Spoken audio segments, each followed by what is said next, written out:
Roe versus Wade, the nearly 50-year-old landmark Supreme Court case guaranteeing abortion rights, could be on the verge of being overturned. Well, this after someone leaked the draft opinion to Politico. Justice John Roberts today confirming that draft is real. We have team coverage on this developing story, including an upcoming protest at the state capitol tonight and what could happen to those other laws being challenged before the Supreme Court. But first, let's start with Naomi Coles on Wisconsin's abortion laws specifically and where women would lose abortion access. Naomi?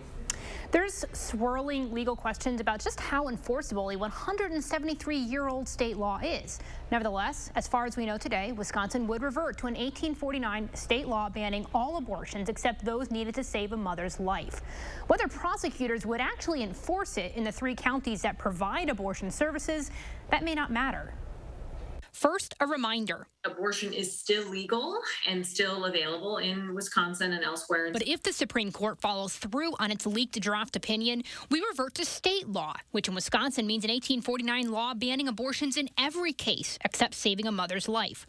That means felony charges for providers, not the woman getting abortions. Whether that ban goes into effect, I think is going to be the subject of a lot of litigation. Attorney General Josh Kaul says he won't enforce it, unlike his Republican opponents. More practically, he says he'll be discouraging district attorneys and police from enforcing it either. Do they have a legal and historical footing to essentially just ignore a law if it's found to be enforceable? Investigators and prosecutors make judgments about how to use their resources all the time, so they would absolutely be on sound legal footing.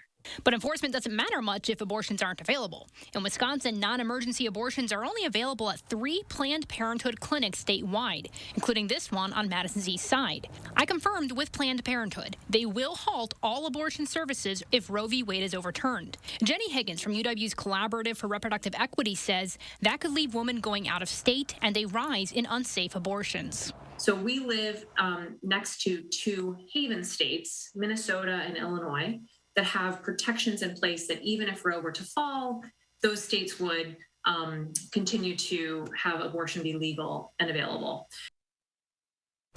The current law does not include exceptions for rape or incest, something that 3 Republican candidates for governor have said they also do not support. Naomi, thank you. Meanwhile, for some, this represents a victory after years of advocacy. Would of course love nothing more than to see Roe overturned and banished to the past. But of course, this is only a draft, so cautiously optimistic. The Wisconsin Right to Life organization saying it fully supports the 1849 state law that is currently on the books.